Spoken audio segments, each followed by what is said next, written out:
नमस्कार दोस्तों, इस वीडियो में मैं आपको कुछ ज़रूरी न्यूज़ अपडेट्स दूंगा, लेकिन इससे पहले वीडियो के डिस्क्रिप्शन में मैंने आपको अपने चैनल का भी लिंक दिया है, जहां पर आपको मेरे वीडियो इस चैनल पर अपलोड करने से कुछ दिनों पहले मिल जाएंगे। और वहां पर यदि आपके कोई सवाल रहे तो क्योंकि वहां मुझे आपके वीडियो कमेंट के नोटिफिकेशन भी आएंगे, तो उसका मैं रिप्लाई भी दे दूँगा, तो उसको भी मैं रिक्वेस्ट करूँगा आपसे कि सब्सक्राइब कर लें। तो चलिए वीडियो को शुरू करते हैं।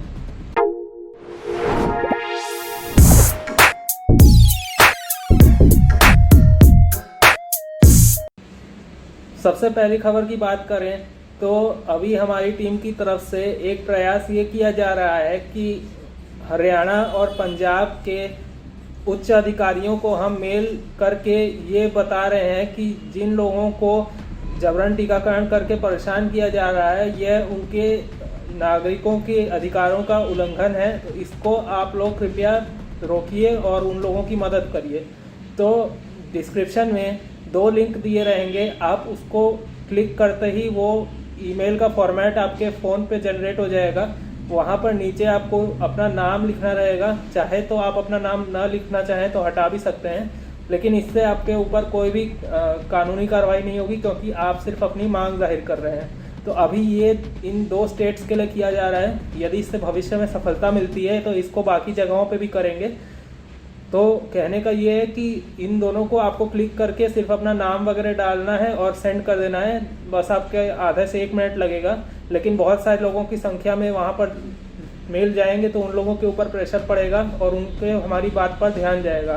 तो आपसे रिक्वेस्ट है कि इसको अब जल्द से जल्द सेंड कर दें। और ये भी बताना चाहता हूँ, क्योंकि इसके अंदर बहुत सारे ईमेल एड्रेस दिए हैं, तो हो सकता है कुछ लोगों के लिए ये लिंक ना काम करे। तो इसकी के नीचे इसका ओरिजिनल ईमेल भी दिया हुआ है, जहां पर आपको फिर उसे डायरेक्ट कॉपी करके और ईमेल एड्रेस वगैरह सारा चीज़ें उस डॉक्यूमेंट के अंदर दिया हुआ है, आपको कॉपी पेस्ट करके उसको पूरा मेल की तरह लिख के सेंड करना रहेगा उन लोगों के लिए जिनको कि उन दोनों लिंक के लिए किसी कारणवश वो काम ना करे। और यदि आप उसको कंप्यूटर में ये वीडियो देख रहे हैं तो लिंक आपको कंप्यूटर में हो सकता है काम ना करे, तो आप इसको मोबाइल में खोल के फिर लिंक को सेलेक्ट करिए ताकि वो आपके ईमेल बॉक्स में अपने आप जनरेट हो जाए। तो यही मैं रिक्वेस्ट करना चाहता हूँ कि आप इसको जल्द से जल्द ज़्यादा से ज़्यादा संख्या में यूज़ करें और दूसरों को भी भरने को बोलें। अगली खबर की बात करें तो डॉक्टर देवेंद्र बलहारा और उनकी साथी जनता किसान मोर्चा के सदस्य 7 फरवरी को 11 बजे सुबह लघु सचिवालय में अभी के षड्यंत्रों के विरोध में प्रदर्शन करने जा रहे हैं। और उनका पूरा प्रोग्राम पूरे दिन भर चलेगा और काफ़ी सारी चीज़ें होंगी।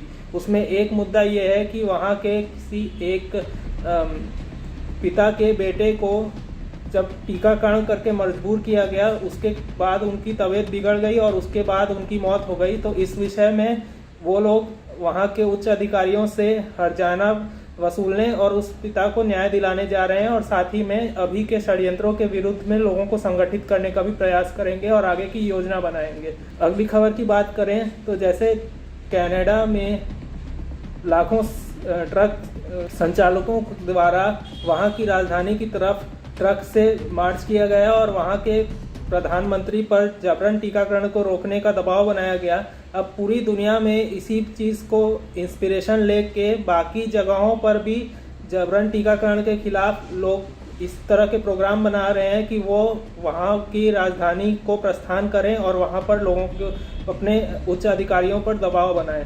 मुझे अभी 3 जगहों को पता चला है, ऑस्ट्रेलिया, अमेरिका और टोरंटो। यहाँ पर भी लोग अब ट्रक्स और बाकी चीज़ों के साथ पलायन करना शुरू कर दिए हैं वहाँ के राजधानी और उच्च अधिकारियों की तरफ जबरन टीकाकरण को रोकने के दबाव बनाने के लिए, और ये जल्द ही पूरे दुनिया में भी फैलना शुरू हो गया है। अगली खबर की बात करें तो दिल्ली के उच्च अधिकारियों ने अभी एक ऐसा ट्विटर पे बयान दिया है कि सारे स्कूलों को उन्होंने ऐसा कहा कि आप अपने स्कूल में ये इंश्योर करिए कि आपके स्कूल के 100% टीकाकरण हो जाए। और इस तरह से अब आप जानते हैं कि जब उन लोगों का ऑर्डर आएगा तो ग्राउंड लेवल पे स्कूल वाले अपने बच्चों को मजबूर करेंगे टीका लेने के लिए, वरना नाम काट दिया जाएगा या फिर उनको परीक्षा में नहीं बैठना दिया जाएगा, इस तरह की धमकियां देके। तो इस विषय में भी हम लोग एक ट्विटर कैंपेन चला रहे हैं कि उस उच्च अधिकारी को और वहाँ के मुख्यमंत्री केजरीवाल को ये ट्वीट करके बोलें कि आप इस आदेश को वापस लीजिए, क्योंकि ये लोगों के अधिकारों का उल्लंघन कर रहा है। बाकी इसमें आप देख सकते हैं कि हम लोग कोर्ट के ज़रिए तो प्रयास करेंगे ही, लेकिन बात ये होती है कि हम लोग सोचते हैं कि हमने कोर्ट में सारे एविडेंस दे दिए तो उससे हमारा काम हो जाए। पर यहाँ ये भी ध्यान रखिए कि जो आपके अपोज में खड़ा है उसका जो लॉयर रहेगा वो कोई बेवकूफ़ नहीं रहेगा, उसको भी सारे तरीके मालूम रहेंगे कि कोर्ट में किस तरह से मामले को खींचा जाए और किस तरह से सुनवाई को टालते दिया जाए, ताकि तारीख पे तारीख मिलते रहे और इस तरह से लोगों के ऊपर दबाव बनता रहे और ज़्यादा से ज़्यादा जबरन टीकाकरण हो जाए। क्योंकि इस बात का भी हमें ध्यान रखना रहेगा कि जो षड्यंत्रकारियों ने ये षड्यंत्र प्लान किया था, जब वो मीडिया को खरीद सकते हैं, नेताओं को खरीद सकते हैं, तो उन्होंने ऐसा तो प्लानिंग या योजना ज़रूर बनाई होगी कि यदि कोर्ट में लोग जाके हमारे खिलाफ कार्रवाई करने की कोशिश करें तो हम उनसे किस तरह निपटेंगे। अगली खबर की बात करें तो अभी क्या हुआ कि WHO के कुछ मेंबर्स ने ये बयान दिया है कि ये जो अभी का मिक्रॉन वायरस है, इसके बाद एक नया वेरिएंट आएगा जो इससे ज़्यादा फैलने वाला रहेगा, लेकिन उनको ये नहीं पता कि ये ज़्यादा मारने की शक्ति रखेगा या नहीं। तो मुझे तो पहली बात तो आप ये ध्यान दीजिए कि जब ये वेरिएंट का खेल शुरू हुआ उस समय ये बोला गया था कि इस वेरिएंट के बाद ये ट्रेंडिंग बीमारी दुनिया से ख़त्म होने लगेगी, लेकिन अब लोगों के दिमाग में इस बयान के ज़रिए ये माइंडसेट बनाया जा रहा है कि इसके बाद एक नया वेरिएंट भी आएगा और इसी तरह नए नए वेरिएंट पे ऐसे बयान ये लोग देते रहेंगे और लोगों को माइंड प्रोग्रामिंग करते रहेंगे ताकि वो भविष्य में इसी तरह रेस्ट्रिक्शंस आती रहें और लोग उससे कंप्लाई करते रहें। इसी में मुझे ये भी समझ में नहीं आया कि ये कोई ज्योतिषी हैं या कैसे हैं कि इनको पहले से समझ में आ गया कि जो नया वेरिएंट आएगा वो इससे ज़्यादा फैलने वाला रहेगा, क्योंकि पहले तो ऐसा कभी हमने नहीं सुना कि लोग पहले से किसी बीमारी का प्रेडिक्शन कर दें कि ये चीज़ इस बार कुछ नई आने वाली है और ये पहले से ज़्यादा खतरनाक होगी या कम खतरनाक होगी। तो इस बारे में आप अपनी कमेंट करके राय बता सकते हैं कि ये किस तरह से हमारे दिमाग को माइंड प्रोग्रामिंग कर रहे हैं या फिर कोई साइंटिफिक निर्णय इसके पीछे है या नहीं। अगली खबर की बात करें तो बॉम्बे में कुछ ये हुआ कि वहाँ के नागरिकों को मास्क ना पहनने के वजह से वहाँ के BMC के कार्यकर्ताओं ने उनके ऊपर चालान लगाया। और उसके बाद क्या हुआ कि जब उन लोगों ने विरोध करके बोला कि आप हमें कोर्ट का चालान भरिए, तो कोर्ट के अंदर क्या हुआ कि वहाँ कोर्ट ने ये निर्णय लिया कि BMC के अधिकारियों को चालान तो काटने का अधिकार है ही नहीं, क्योंकि वो पुलिस वाले नहीं हैं। और इसी के बाद अब क्या वहाँ के लोग कर रहे हैं कि मुंबई के कार्यकर्ता हमारे जो मुंबई के मित्र हैं वो क्या कर रहे हैं कि वहाँ के यदि वहाँ कोई BMC का कार्यकर्ता मिलता है तो वो जानबूझ के उनके सामने चले जाते हैं कि हमने मास्क नहीं पहना इसलिए आप हमारा चालान काटिए। जब वो चालान काट देते हैं तो वो ये कहते हैं कि हमारे पास अभी पैसा नहीं है, इसलिए आप हमारा कोर्ट में चालान काटिए, हम कोर्ट में जाके चालान भरेंगे। इसके बाद वो BMC वालों के पास कोई जवाब नहीं रहता, इसीलिए वो लोग अब ये करने लगे हैं कि अगर इस तरह से कोई बोलता है कि वो आपको कोर्ट में चालान भरेगा तो वो लोग ये बोलते हैं कि नहीं, हम आपका चालान अब काट ही नहीं सकते। मतलब कि यदि हम लोग ज़रा सा हिम्मत दिखाएंगे तो ये लोग अब फिर पीछे हटने लगेंगे। अगली खबर की बात करें तो अब क्या हुआ है कि अभी एक रिपोर्ट आई है दिल्ली के कुछ अस्पतालों या फिर हेल्थ वर्कर्स के द्वारा ये बताया जा रहा है कि जहां पर टीकाकरण हो रहा है, चाहे वो रूरल एरिया हो या फिर अर्बन एरिया हो, मतलब शहरों में या फिर गाँवों में, ऐसा देखा गया है कि शहरों में तो 20 से 35% तक और गाँवों में 40 से 60% तक ऐसा केसेस आ रहे हैं कि लोगों ने टीका लिया ही नहीं और उनके मोबाइल पर ऐसे मैसेज चले जा रहे हैं कि आपका टीकाकरण हो गया है, अब आप पूरी तरह से टीका लिए हुए माने जा रहे हैं। मतलब मैं यहाँ ये कहना चाह रहा हूँ कि जैसा कि आप न्यूज़ में या फिर पेपर वगैरह में पढ़ते होंगे कि आपके शहर में 100% टीकाकरण कंप्लीट हो गया, ये एक तरह का छलावा हो सकता है। ये लोगों को दिखाने के लिए, हम लोगों को डिमोटिवेट करने के लिए कि अब सिर्फ आप ही बचे हुए हैं टीका लेने के लिए और बाकी लोग टीका ले चुके हैं, इसलिए यदि आपने ना लिया हो तो आपके ऊपर अब दबाव बनाया जा सकता है क्योंकि आप अकेले हैं। लेकिन एक्चुअल में जैसा आप देख सकते हैं, यदि इतनी बड़ी संख्या हमारे भारत में टीका न लिए हुए लोगों की है। तो बस हमें सही लोगों को खोजना है और उनको यदि हम खोज लेते हैं तो हमारा संगठन बड़ा होकर बहुत कुछ कर सकता है। अगली खबर की बात करें तो अभी क्या हुआ, जैसा कि आपको मालूम होगा कि सरकार ने डिजिटल करेंसी को लीगलाइज कर दिया है और अगले साल से अपनी डिजिटल करेंसी लॉन्च कर रही है। तो जैसा कि पहले से लोग बताते आ रहे हैं कि अब इसी तरह से होगा क्या कि डिजिटल करेंसी के माध्यम से आपके हर ट्रांजैक्शन पर नज़र रखी जा सकती है और यदि आपने कुछ क्राइटेरिया इन सरकारों का या फिर इनके आकाओं का फुलफ़िल नहीं किया तो हो सकता है कि आपके ट्रांजैक्शंस रोक दिए जाएं और आपके खाते का पैसा सारा ऑनलाइन के ज़रिए रोक दिया जाए, जिसके कारण आपको भविष्य में इनके आगे मजबूर होना पड़ सकता है।